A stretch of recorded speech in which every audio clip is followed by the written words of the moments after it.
Paramatmane Namaha. Yatart Gita. Srimad Bhagavad Gita.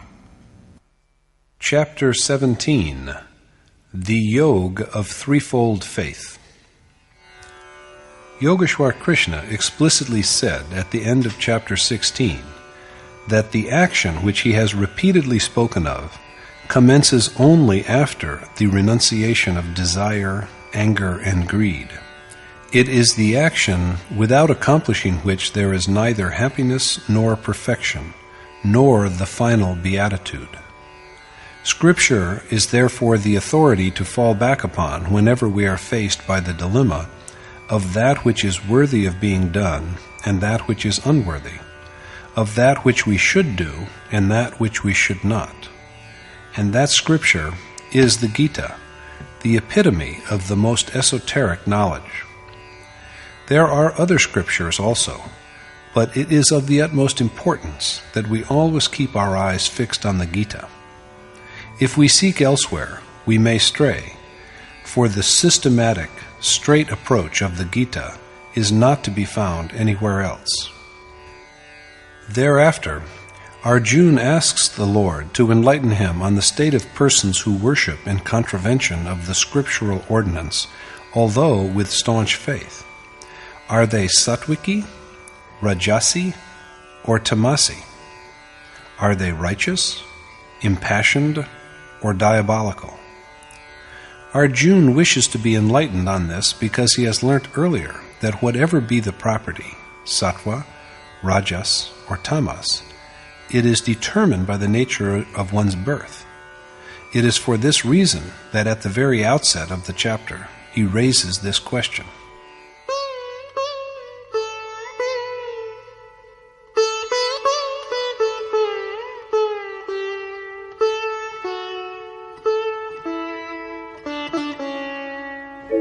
ये शास्त्रविधिमुत्सृज्य यजन्ते श्रद्धयान्विताः तेषां निष्ठा तु का कृष्ण सत्त्वमाहो रजस्तमः.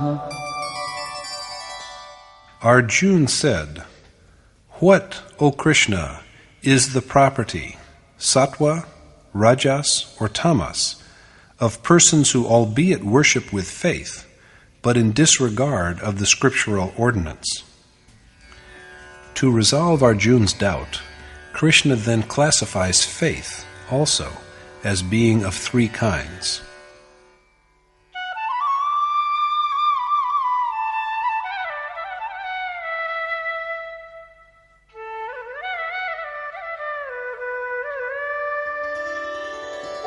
त्रिविधा भवति श्रद्धा देहिनां सा स्वभावजा सात्विकी राजसी चैव तामसी चेति तां शृणु. The Lord said, "Listen to me on how the faith arising from people's innate nature also is of three kinds: virtuous, impassioned, and blind." In chapter 2, the Yogeshwar Krishna told Arjuna that the prescribed action in yoga, in both the way of selfless action and the way of knowledge, is the same. The mind, which is earnestly and firmly given to selfless action, is aimed in a single direction. The minds of ignorant persons are, on the contrary, endlessly divided, because of which they invent countless different ways. Their minds are riddled with innumerable dissensions, and they not only devise various rites and ceremonies, but also flaunt them in flowery and alluring words. Unfortunately, they who pay heed to these alluring words are also deluded, as a result of which they fail to do that which is worthwhile and just. The same is reiterated here in a different way when Krishna points out that the faith of persons who worship in transgression of the scriptural injunction is of three kinds.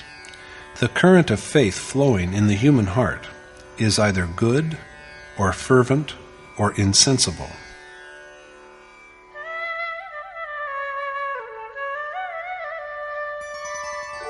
Sattvanurupa sarvasya Shraddha bhavati bharata Shraddhamayoyam purusho Yo yat shraddha sa eva saha.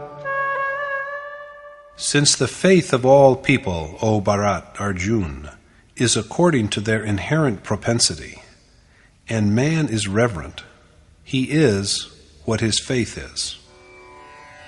The faith of all persons is according to their natural inclination. Man is by nature a creature of faith. It is thus that a person's character bears a close resemblance to the character of their faith. We are often asked who we are. Some of us say that we are soul, but Yogeshwar Krishna contradicts this. Like disposition, like faith, he avers, and so also is the person. The Gita provides an insight into what true yoga is. Maharshi Patanjali was also a yogi, and we have his yoga system of philosophy. According to him, yoga is perfect restraint of the mind, and the use of this arduous discipline is that in this state, the onlooker, the individual soul enshrined in the human body, comes to rest firmly in his own eternal true counterpart. Is he tainted before this union? In Patanjali's view, the soul is earlier the same as the predilection of the man who embodies it.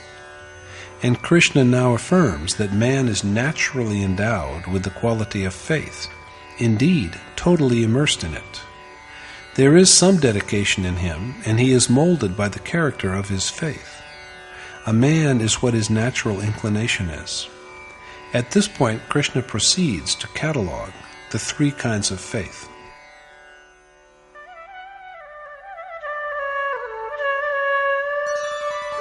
Yajante satvika devan Yaksharakshansi rajasaha Pretan bhutagananschammye Yajante tamasa janah. While the virtuous worship gods, and the impassioned and morally blind worship yaksha and demons, they who are blinded by ignorance worship ghosts and nature spirits. We all labor tirelessly to worship what our hearts are inclined to and what we revere.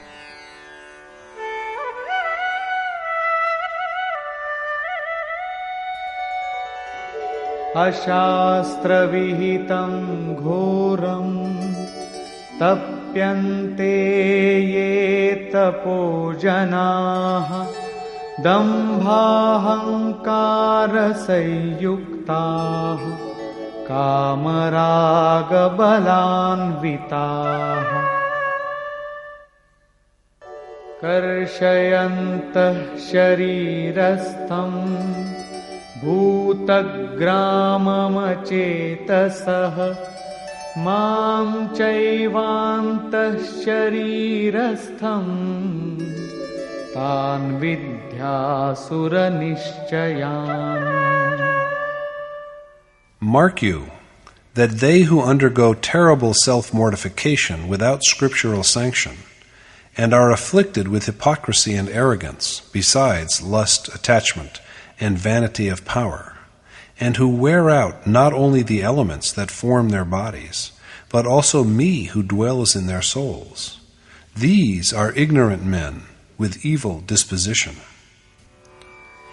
The soul is rendered feeble by maladies when it slips into the fissures of nature, whereas Yagya provides him strength.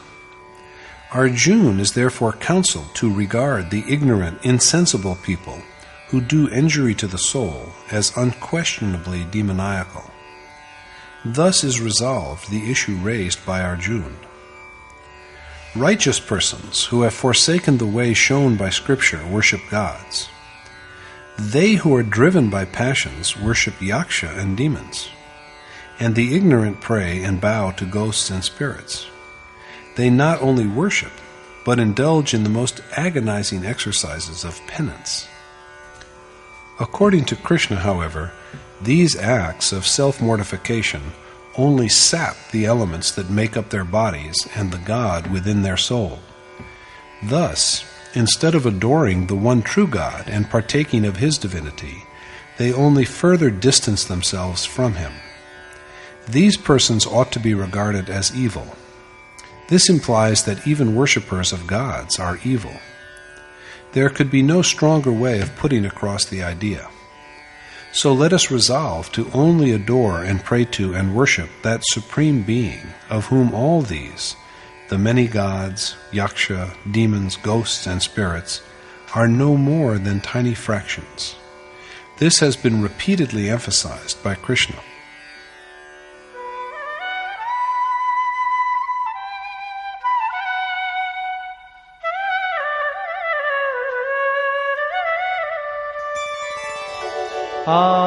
आहारस्त्वपि सर्वस्य त्रिविधो भवति प्रियः यज्ञस्तपस्तथा दानं तेषां भेदमिमं शृणु. Listen to me as I tell you the distinction between the three kinds of yajna, penance, and alms, that are like the three kinds of food relished according to individual taste. People love three kinds of food according to their respective taste, just as there are three kinds of faith, and there are likewise three kinds of yajna, penance, and charity. The first to be categorized is food.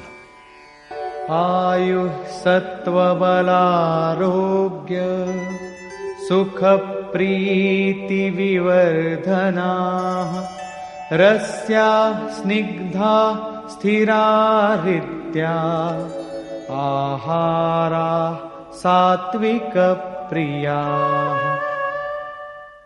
Food that is naturally pleasing and conducive to life, intellect, strength, sound health, happiness, and satisfaction, besides being savory, tender, and durable, is loved by the virtuous. Apparently, according to Krishna, food that is naturally agreeable and good for strength, sound health, and intellect, and thus for longevity, is good, and such food is dear to the righteous. It is thus clear that no food as such has the property of ennobling or of stimulating or of depressing. So neither is milk perfect, nor onions inflaming, nor garlic a generator of baser instincts. As for food that is conducive to good physique, healthy mind, and sound health, the choice of people all over the world varies widely according to environment and geographical condition, and, of course, according to individual taste. Whereas rice is the staple food of some, others in other regions prefer bread made from wheat flour. There are countries where people subsist mainly on banana and potato. Mutton and fish, and even frogs, snakes, and dogs, and horse flesh are all accepted and enjoyed as food by inhabitants of different parts of the earth. There are people to whom camel flesh is a delicacy. An overwhelming majority of Europeans and Americans are eaters of beef and pork, but that has not in any way prevented them from being ranked first in matters of learning, intellectual advancement, and economic progress. According to the Gita, food that is tasteful, tender, and nutritious is sattvic.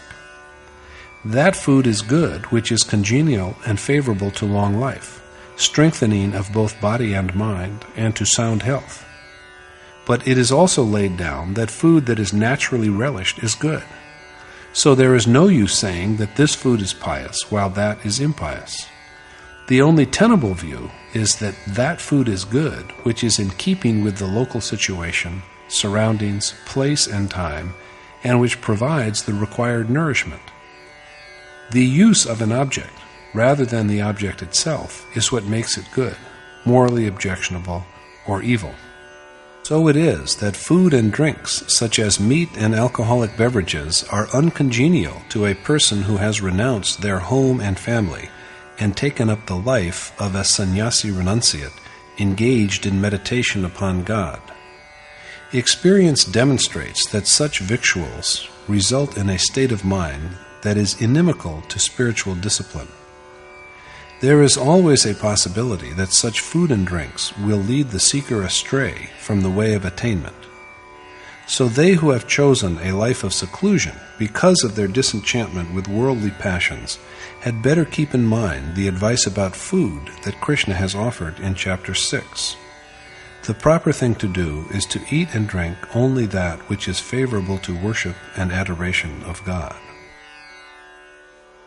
Katvam lalavaнаत्युष्ण तीक्ष्णरूक्षविदाहिनः आहाराराजसस्येष्टा दुःखशोकामयप्रदाः. Bitter, sour, salty, too hot, pungent, rough, and acidic food that gives rise to sorrow, worries, and illness is preferred by the passionate. And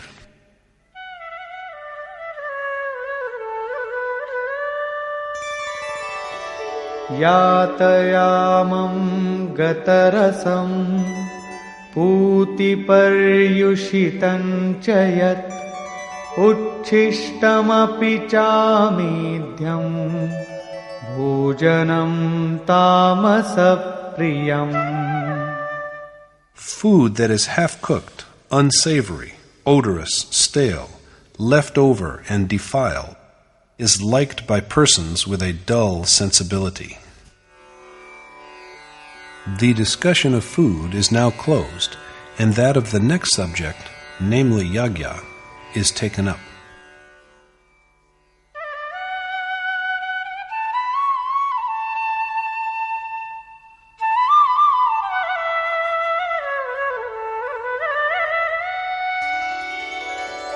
अफलाकाङ्क्षिभिर्यज्ञो विधिदृष्टो य ईज्यते यष्टव्यमेवेति मनः समाधाय स सात्विकः.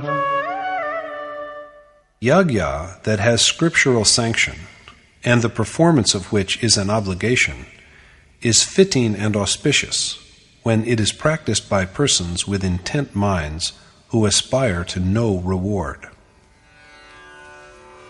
The Gita approves of such yagya. It was in Chapter 3 that Krishna first named yagya. Since the conduct of yagya is the only action, he said, and all other business in which people are engaged are only forms of worldly bondage, O son of Kunti, Arjuna, be unattached and do your duty to the Supreme Spirit well. In Chapter 4, then, he went on to explain the character of the unique action called yagya, that it is an act of sacrifice in which the practitioner of yoga offers the incoming and outgoing breath, pran and apan, to each other, and in which the two vital winds are regulated by offering them as oblation to the fire of self-restraint to achieve serenity of breath. There were thus enumerated 14 steps of yagya, which are all but varying stages of the same action that bridges the gulf between individual soul and the Supreme Spirit. In brief, yagya has been imaged as that unique process of contemplation which leads the worshipper to the eternal, immutable God and ultimately effects his dissolution in that Supreme Being.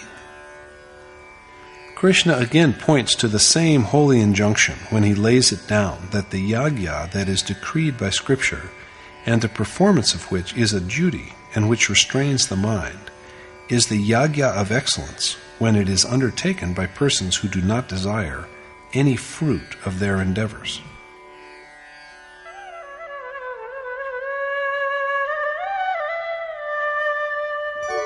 अभिसन्धाय तु फलम् दम्भार्थमपि चैव यत् ईज्जते भरतश्रेष्ठ तं यज्ञं विद्धि राजसम्.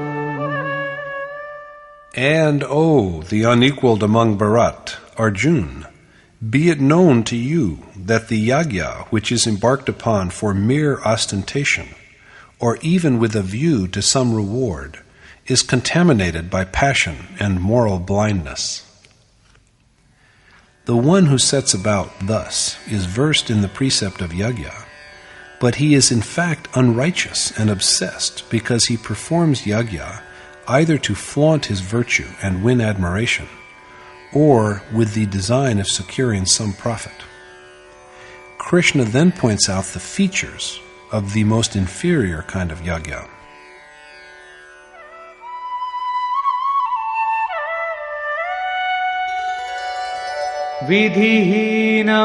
विधिहीनमसृष्टान्नं मन्त्रहीनमदक्षिणम् श्रद्धाविरहितं यज्ञं तामसं परिचक्षते. Devoid of scriptural sanction and powerless to invoke the Supreme Spirit, as well as to restrain the mind, the yagya that is engaged in without a sense of total sacrifice and faith is said to be demoniacal.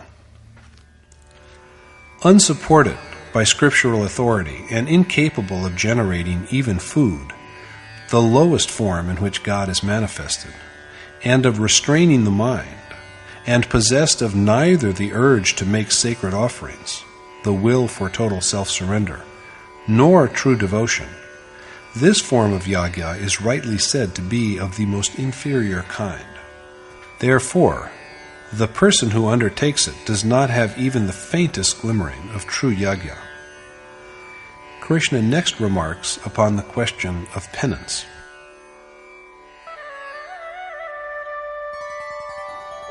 देवद्विजगुरु प्राज्ञ पूजनं शौचमार्जवम् ब्रह्मचर्यमहिंसा च शारीरं तप उच्यते.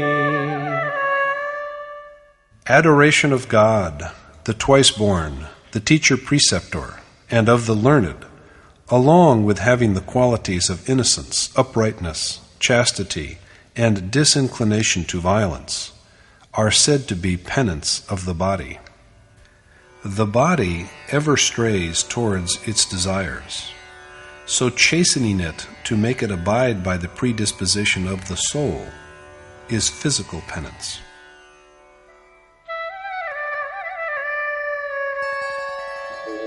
अनुद्वेगकरं वाक्यं सत्यं प्रियहितं च यत् स्वाध्यायाभ्यसनं चैव वाङ्मयं तप उच्यते. And utterance that does not agitate, but is soothing, propitious, and truthful, and which is but an exercise in the study of Ved, in remembrance of the Supreme Being, and in self-contemplation, is said to be the penance of speech. Articulation is also resorted to in order to give expression to thoughts that have a leaning towards objects of sensual gratification. Restraining it from this and steering it deliberately in the direction of God is the penance of speech. The last form we are apprised of is penance of the mind.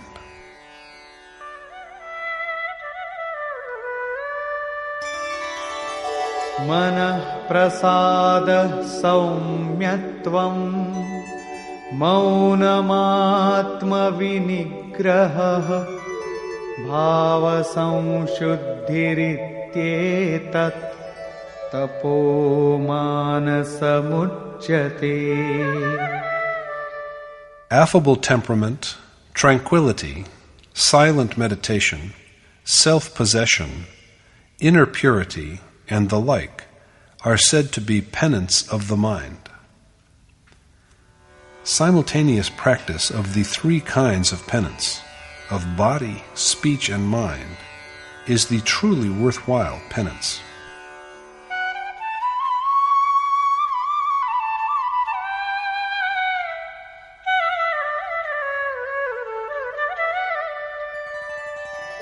श्रद्धया परया तप्तं तपस्तत्त्रिविधं नरैः अफलाकाङ्क्षिभिर्युक्तैः सात्विकं परिचक्षते.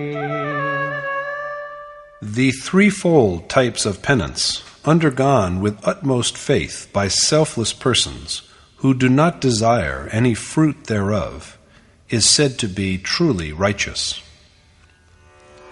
The other kind of self-mortification is that which is indulged in by people of passion.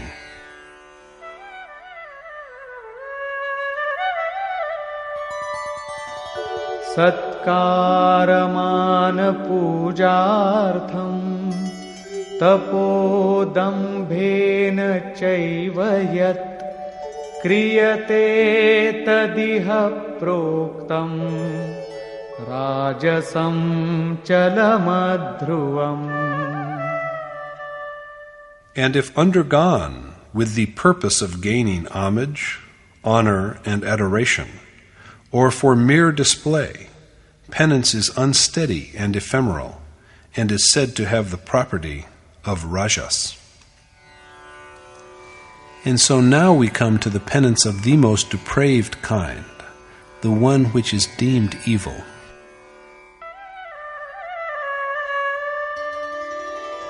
मूढग्राहेणात्मनो यत् पीडया क्रियते तपः परस्योत्साधनार्थं वा तत्तामसमुदाहृतम्. The penance that is undertaken out of mere stupid stubbornness or to hurt others is said to be diabolical. Thus, as we have seen, the purpose of penance, that is good and virtuous, is to mold the body, mind, and speech in harmony with the cherished end. The mode of impulsive penance is similar, but it is taken up with the vainglorious desire for worldly honor. Sometimes even exceptional souls who have renounced the world fall prey to this infirmity. The third kind of penance, that which is called demoniacal, is not only done wrongfully, but also with the malicious intention of causing harm to others. Krishna next takes up the question of alms.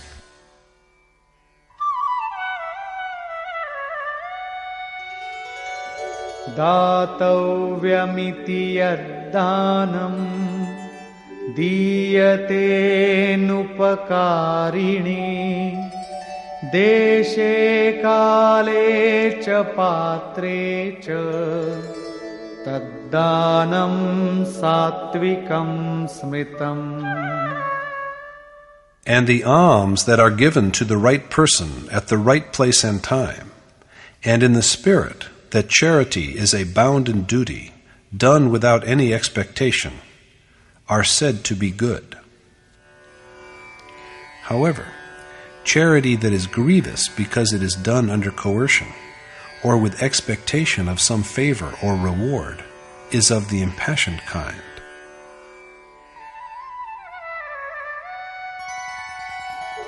यत्तु प्रत्युपकारार्थं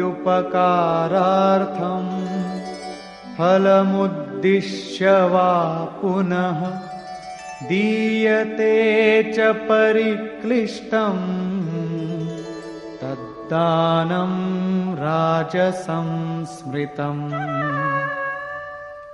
And alms which are offered grudgingly and for a good turn in exchange, or with some recompense in view, is said to be impulsive and morally improper. The basest kinds of gifts are, however, those that are offered with disrespect and scorn to the undeserving at an inopportune place and time.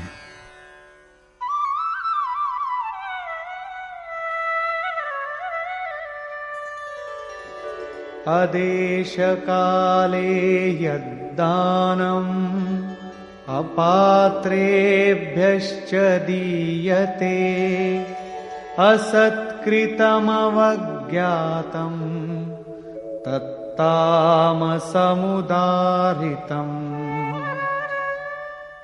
And the alms which are dispensed without deference or contemptuously to unworthy recipients at an inappropriate place and time are said to be diabolical.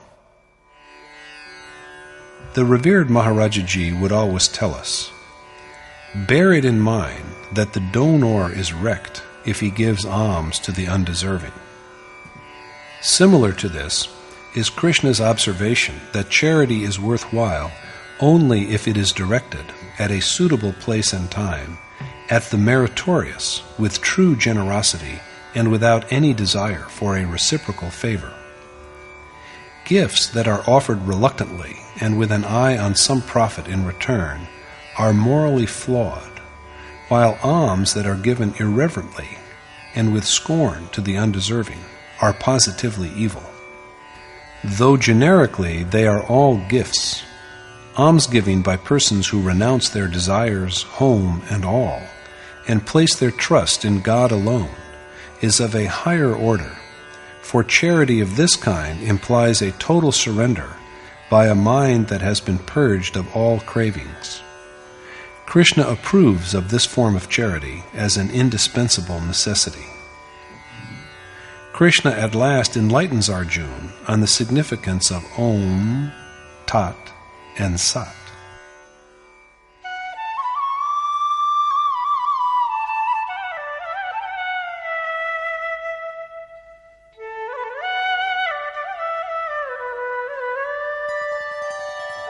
Om Tat Saditi Nirdesho Brahmana Strividha Smritah Brahmanastena Vedascha Yagyascha Vihitah Pura.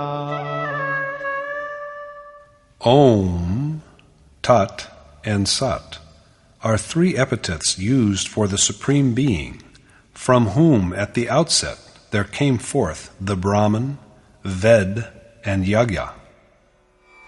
Krishna tells Arjuna on how the three names, Om, Tat, and Sat, symbolizing God, direct us to the Supreme Being and call Him to mind.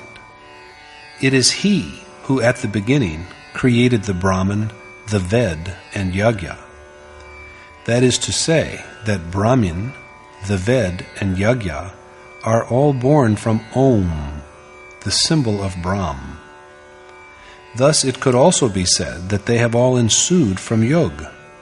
They are generated only by ceaseless contemplation of Om, and other than this, there is no way.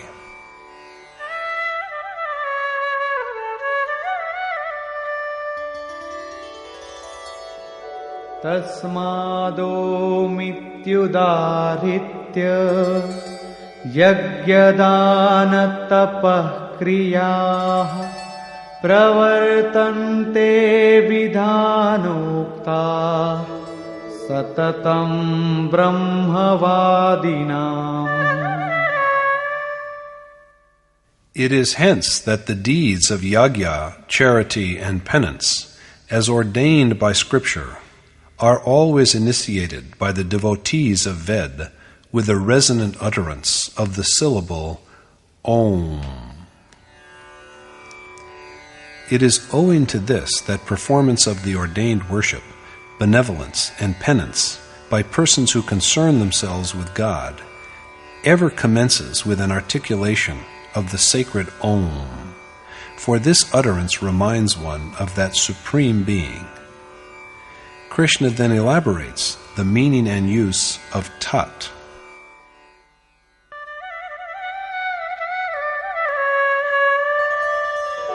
तदित्यनभिसन्धाय फलं यज्ञतपः क्रियाः दानक्रियाश्च विविधाः क्रियन्ते मोक्षकाङ्क्षिभिः. Stripped of desire for any reward and holding that God is all-pervading, persons who aspire to the ultimate bliss embark on the tasks of yajna, penance, and charity as ordained by Scripture. Tat denotes surrender to God. Stated differently, one has to recite Om and take up the accomplishment of yajna, almsgiving, and penance with absolute trust in Tat, that is, that God. Krishna next elucidates the meaning and use of the word Sat.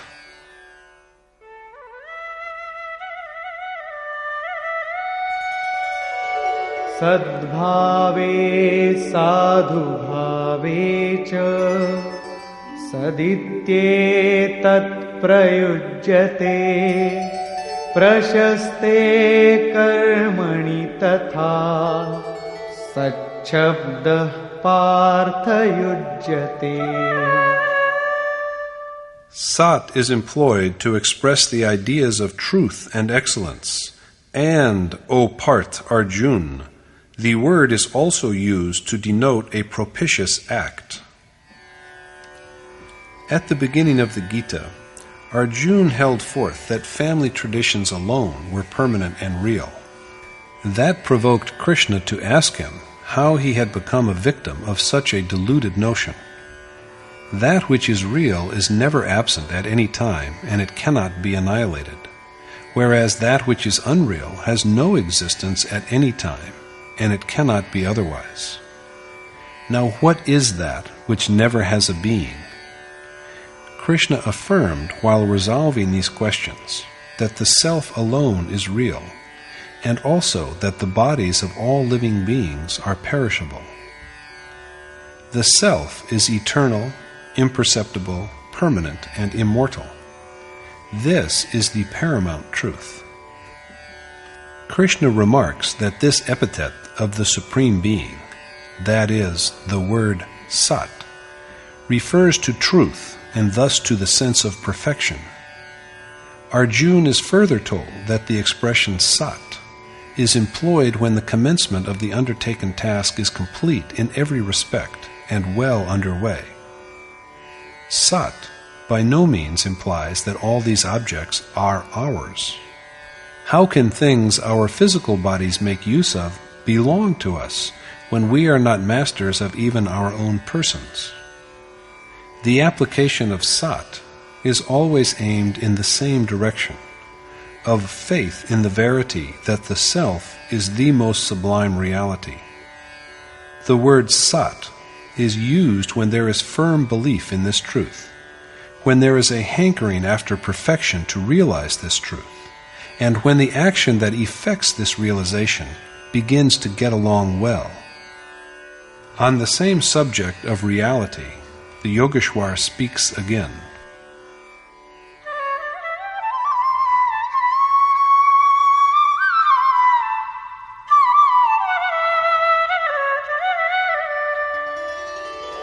यज्ञे तपसि दाने च स्थितिः सदिति चोच्यते कर्म चैव तदर्थीयम् सदित्येवाभिधीयते. And it is said that the condition inherent in yajna, penance, and charity, as well as the endeavor to attain to God, is also real. Only action that is entered upon for the attainment of God is real, and yajna, almsgiving, and atonement are but complements to this undertaking. Finally, Krishna affirms decisively that faith is an essential requisite of all these undertakings.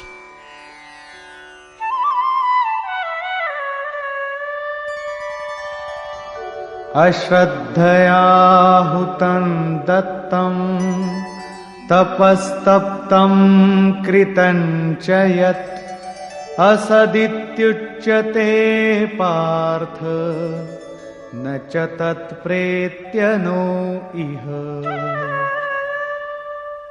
Therefore, O Parth Arjun, is it said that devoid of faith, the oblation and alms that are offered, and the penance that is suffered, as well as all other similar ventures, are all false, for they can do us good neither in this world nor in the next. All that is done without genuine trust and reverence, whether sacrifice or charity or self-mortification by way of contrition, is unreal. This is said, for such deeds are beneficial neither in this life nor after death. Faith combined with self-surrender is therefore a crucial necessity. Conclusion. Reverent service to a teacher-preceptor who has all the virtues that can provide access to the Supreme God, and sincere contrition that observes the principles of non-injury, continence, and purity, constitute penance of the body. Speaking that which is true, agreeable, and benign is the penance of speech. Bringing the mind to bear upon the required action, and holding it in a state of silent meditation on the cherished goal alone, and nothing else, is penance of the mind. But the penance that is complete and perfect in all respects is that which involves the mind, speech, and body, all. Alms given reverentially out of a sense of moral obligation and with a due regard for suitable place and time, as well as for worthiness of the recipient, are good. But alms given with reluctance and hope of some consequent profit are an outcome of passion, while alms given with disdain to an undeserving beneficiary are caused by ignorance. Identifying the character of Om, Tat, and Sat, Krishna says that these names awaken memories of God. Om is intoned at the initiation of penance, charity, and yajna that are in keeping with the way prescribed by Scripture. And the sacred sound stays with the seeker until the consummation of his enterprise. Tat signifies the yonder God. The ordained action can be accomplished only with a sense of total resignation.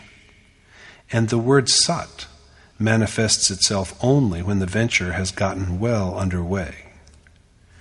Worship of God alone is reality.